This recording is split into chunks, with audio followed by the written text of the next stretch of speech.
There's a phrasing that will stand out for me, and emotional OnlyFans is one of them. And I think it's really interesting, and it rings true. Like and it speaks to so much that I've been seeing in terms of surveys and in terms of stories the last few months, and just thinking about this sort of reality that we're in, where, and I wrote about this on my daily show a few weeks ago, which is basically, you know, now that dial-up is ending, I was writing about dial-up ending in for the AOL dial-up going dormant for the first time in 30 years. And that those people actually they could unplug from the internet. And the rest of us, it's constant. It's everywhere. It's all around us. We're swimming in it with every moment of the day. It's like air. Or more like water. But yeah. Like if we were fish, it would be water. Yeah. But air, yes, totally. So it's this inescapable reality. So the fact that we would, like, we're in an era where third places, actual physical places, are existing less and less. Part of my lamentation and woe earlier was I wish I knew where a good picnic was, because I'd like to go. I'd like to go hang out with people in person. But I think that's a problem that so many of us are facing that we're seeing less of those concrete places exist, or at least they don't feel like they exist. So what we're doing is that we're resorting ourselves online. And we're finding ourselves in those comment sections, in those Patreon subscriptions, those all swims where everybody hangs out with the host, and then people are talking with each other in the chat or whatever. It is this sort of thing that we're doing to fill the gap socially, even if we're not in the same room. Well, the comment section is the new cookout. That is the picnic, and you can hopefully have it every week. Agreed. The comment section is the new cookout. Like Blocked and Reported, they do a weekly post that is just to get the audience, their audience talking to each other. It's just like saying, I forgot what they call it, but it's like, say anything, go off. They don't even, it's not even them. Yeah. Open threads. Right, exactly. And I think it's every Wednesday, and it's great. I mean, I look forward to it. And on top of it, it speaks to this sort of yearning for people who are in the world to want to connect with others. And you just feel like, hey, if I'm not going to talk to my neighbors, and fewer of us are actually talking to our neighbors, if we're not going to have, I've seen stories in recent months, everything from reunions being down, family reunions, to places where you have things like cookouts and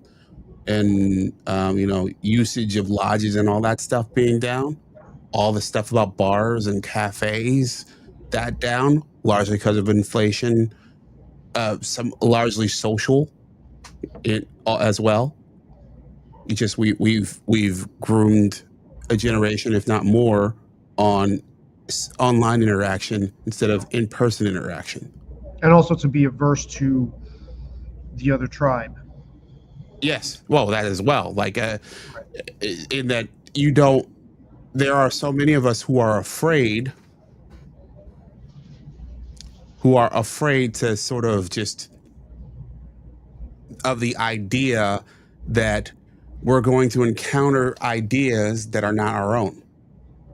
That idea, and not just not our own, but that ideas that we might be offended by.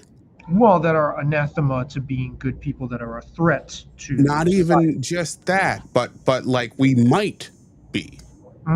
Yeah. Like it's not even like, hey, this is definitely out of bounds. No, if I go in this place, I'm going to find stuff and interactions that will no longer nowhere near my perspective. Therefore, I'm just not going to do it. I'm Hmm. not going to put, that kind of risk. It's one of the interesting things to go off on another tangent.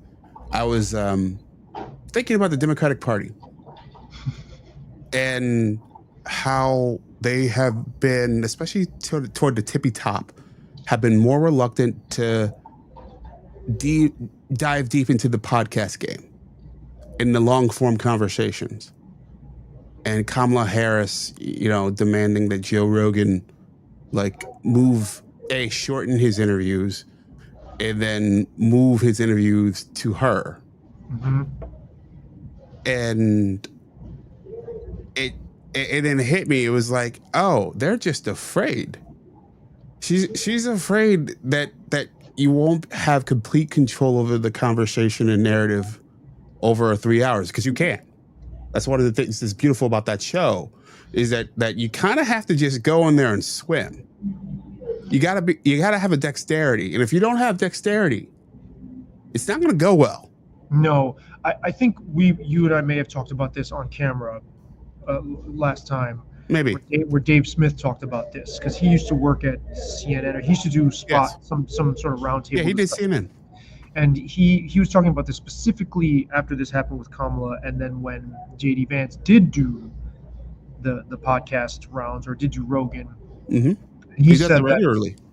he said that a Kamala Harris just couldn't have a 3 hour spontaneous conversation off the top of her head. And he said he was struck even back in his CNN days that these people that he was, on these panels with could only speak within that really compressed format, and that they had nothing else beyond that. Almost like they had not envisioned a media like environment where they would have to. And yeah, I don't know why the Democrats haven't come up with. I mean, Sanders was doing it for Well, whatever that's look, worth. look. I think Bernie. One thing's that Bernie and Bernie has been on Rogan, I think, twice now, Hmm. and one went really well, one didn't. And he lived to fight another day because it was sort of. I think Bernie, and I think most of I would hope most of these politicians have this, but Bernie definitely has this. There's a core set of beliefs that he has, and he is not afraid to walk into the room and express them. Come our way. Hmm. Yeah, I mean, you would think that people who have the gift of gab could could dance spontaneously on the spot. And also, I mean, you're talking about a politician who's from the era where you went into enemy territory all the time. That was part of the job. And now, of course, we have a whole new mindset. And Mm-hmm. we can't blame kids for this. You can't blame Yes, down the low. millennials or Gen Z, because adults are buying into this hook, line, and sinker where they don't even want to know their neighbors, and they feel this sense of threat. And I see this more in my social circle, which leans overwhelmingly towards sort of the stereotypical quote unquote progressive, well-meaning Democrat. But I imagine it's the same. There's that the same on the other side.